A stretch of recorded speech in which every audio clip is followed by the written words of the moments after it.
ವರ್ಷ ಅದಾದ್ಮೇಲೆ ಎಲ್ಲ ಯಾರ ಭಾವನೆಗೂ ನಾವು ನೋವು ಮಾಡಬಾರ್ದು ಅನ್ನೋದನ್ನ ನಾವೇ ಮೆಮೊ ಆಗ್ತಾ ಹೈಕೋರ್ಟ್ಗೆ ನಾವೇ ಬೇಸ್ಡ್ ಆನ್ ಟ್ರೂ ಇವೆಂಟ್ಸ್ನ ಕಟ್ ಮಾಡ್ತೀವಿ ಅಂತ ಕೋರ್ಟ್ಗೆ ನಾವೇ ನಮ್ಮ ವಕೀಲರಾದಂತಹ ಬೆಂಗಳೂರು ವಕೀಲರ ಸಂಘದ ಅಧ್ಯಕ್ಷರಾದಂಥ ವಿವೇಕ್ ಸುಬ್ಬಾರೆಡ್ಡಿ ಅವರು ಸರ್ ನಮ್ಮ ಪರವಾಗಿ ವಾದಿಸ್ತಾ ಇದ್ರು. ಮತ್ತು ಸಿಟಿ ಸಿವಿಲ್ ಕೋರ್ಟಲ್ಲಿ ಮತ್ತು ಹೈಕೋರ್ಟಲ್ಲಿ ಬಹುಶಃ ಇವತ್ತು ಈ ಸಿನಿಮಾ ಏನು ಹೊರಗಡೆ ಬರ್ತಾ ಇದೆ ಅಂದರೆ ಅದು ನಮ್ಮ ವಕೀಲರ ತಂಡದ ಗೆಲುವು ಅಂತ ಹೇಳ್ಬೋದು, ನಮ್ಮ ಗೆಲುವು ಅಂತ ಏನಿಲ್ಲ. ಪ್ರತಿ 1.5 ತಿಂಗಳು ಅವರಿರೋ ಬ್ಯುಸಿ ಶೆಡ್ಯೂಲಲ್ಲಿ ನಮ್ಮ ಸೀನಿಯರ್ ವಿವೇಕ್ ರೆಡ್ಡಿ ಸರ್ ಅವರು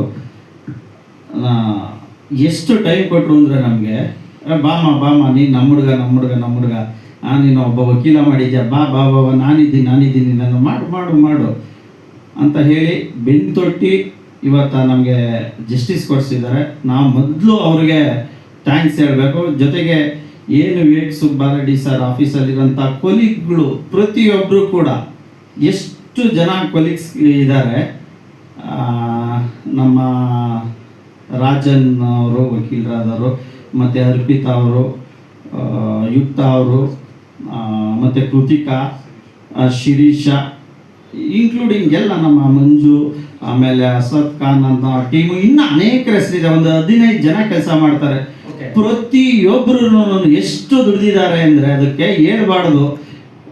ಎಷ್ಟು 100 ಸೈಟೇಷನ್ಗಳನ್ನ ತಗೊಂಡೋಗಿ ಇಡೀ ಇಂಡಿಯಾದಲ್ಲಿರೋ ಒಂದೊಂದು ಸ್ಟೇಟಲ್ಲಿರೋ ಸೈಟೇಷನ್ಗಳನ್ನ ತಗೊಂಡೋಗಿ ಕೋರ್ಟ್ ಮಾಡಿ ಅವರು ನಮಗೆ ಇವತ್ತು ಈ ಗೆಲುವು ತಂದುಕೊಟ್ಟಿದ್ದಾರೆ. ಸರ್, ಈಗ ಆಲ್ರೆಡಿ ರಿಲೀಸ್ ಡೇಟ್ ಅನೌನ್ಸ್ ಮಾಡಿದ್ವಿ, ಬಟ್ ತಡೆ ಬಂತು. ಓಕೆ ತನೀಶ್ವರಿ, ಅಂದರೆ ಈಗ ಮತ್ತೆ ನೋಡೋಕೆ ಹೊರಟ್ರೆ ಅದು ಎಲ್ಲೋ ಶೇಡ್ ಹಾಗೆ ಇದೆ ಅಂತ ಅನ್ಸುತ್ತೆ. ಆ್ಯಸ್ ಯೂಶುವಲ್ ಈಗ ದರ್ಶನ್ ಅವ್ರ ವಿಚಾರವಾಗಿ ಕೂಡ ಅವ್ರ ಜೈಲಿಂದ ಹೊರಗೆ ಬಂದರೆ ರಾಜಕೀಯಕ್ಕೆ ಬರ್ಬೋದು, ಈ ಥರದ್ದೆಲ್ಲ ವಿಚಾರಗಳು ಚರ್ಚೆಯಲ್ಲಿದೆ.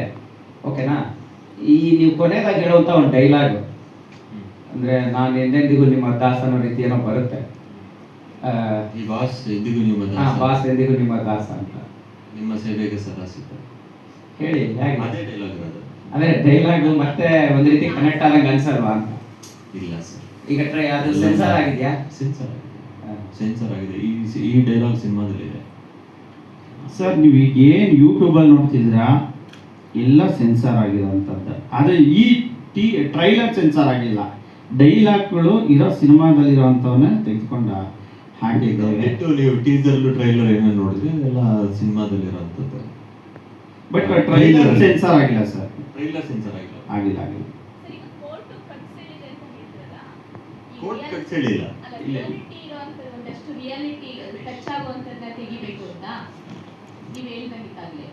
ಹೇಳಿ ಮೇಡಮ್. ಅದೇ ಹತ್ರ ಅಂದ್ರೆ ರಿಯಾಲಿಟಿಗೆ ಹತ್ರ ಇರುವಂತ ಕೇಸಿಗೆ ಸಂಬಂಧಪಟ್ಟಂತ ದೃಶ್ಯಗಳೇನಾದ್ರು ರಿಲೇಟೆಡ್ ಇದ್ರೆ ತೆಗಿಬೇಕು ಅಂತ.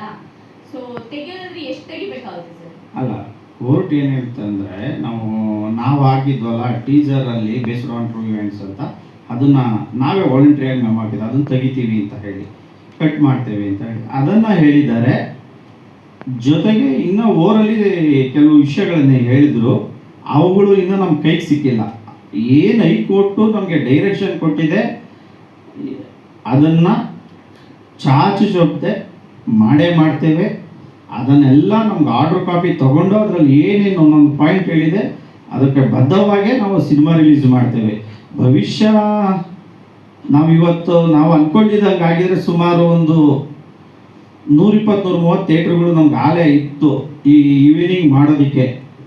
ನಮ್ಮ ವಕೀಲರು ಏನು ಹೇಳಿದ್ರು, ಬೇಡ ಆ ಕೈಗೆ ಆರ್ಡರ್ ಕಾಪಿ ಬರಲಿ, ಸುಮ್ಮನೆ ತಿರ್ಗಾ ಸಮಸ್ಯೆಗಳು ಸಿಗಾಕೊಳ್ಳೋದು ಬೇಡ ಅಂತ ಹೇಳಿದ್ರು. ಅದಕ್ಕಾಗಿ ನಾವು ಹೋಲ್ಡ್ ಮಾಡಿದ್ದೇವೆ. ಸರ್, ರಿಲೀಸು ನಾವು ಸದ್ಯದಲ್ಲೇ ಅನೌನ್ಸ್ ಮಾಡ್ತೀವಿ ಸರ್. ಸದ್ಯಕ್ಕೆ ಹೇಳ್ತೀವಿ ಸರ್. ಆತಂಕ ಏನಿಲ್ಲ ಸರ್, ಆತಂಕ ಕ್ಲಿಯರ್ ಆಗಿದೆ. ಇಲ್ಲ ಇವಾಗ ಹೋಗಲ್ಲ, ಕುತ್ಕೊಂಡು ಮಾತಾಡ್ತೀವಿ ಸರ್. ನಾವೇ ರಿಕ್ವೆಸ್ಟ್ ಮಾಡ್ತೀವಿ. ಇಲ್ಲ ಇವಾಗ ಏನು ಅಂತ ಹೇಳಿದ್ರೆ ಹೋಗ್ಬಿಟ್ಟು ವಿಜಯಲಕ್ಷ್ಮಿ ಮೇಡಮ್ ಅವ್ರ ಇಲ್ಲ ಡೇ ಒನ್ ಇಂದನೂ ಮಾತಾಡಕ್ ಟ್ರೈ ಮಾಡಿದೀವಿ ಸರ್. ಟ್ರೈ ಮಾಡಿದೀವಿ. ಬೇರೆ ಮುಖಾಂತರ ಹೋಗ್ಬಿಟ್ಟು ಮಾತಾಡ್ತೀವಿ, ಕುತ್ಕೊಂಡು ಮಾತಾಡ್ತೀವಿ. ಅದು ನಾನು ಹೇಳ್ತೀನಿ, ನಾನು ಇನ್ನೊಂದು 2-3 days ಅಲ್ಲಿ ನಿಮ್ಗೆ ಹೇಳ್ತೀನಿ. ಈಗ ನೀವು ಸಿಟಿ ಕೋರ್ಟ್ ಬಂದ್ರೆ ಅಲ್ಲಿಂದ ಹೈಕೋರ್ಟ್ ಅಲ್ಲಿಗೂ ಬಂದು ಕೇಸ್ ಹಾಕೊಂಡು ನಿಮ್ಮ ಪರಿಸ್ಥಿತಿ ಬಂದಿದೆ.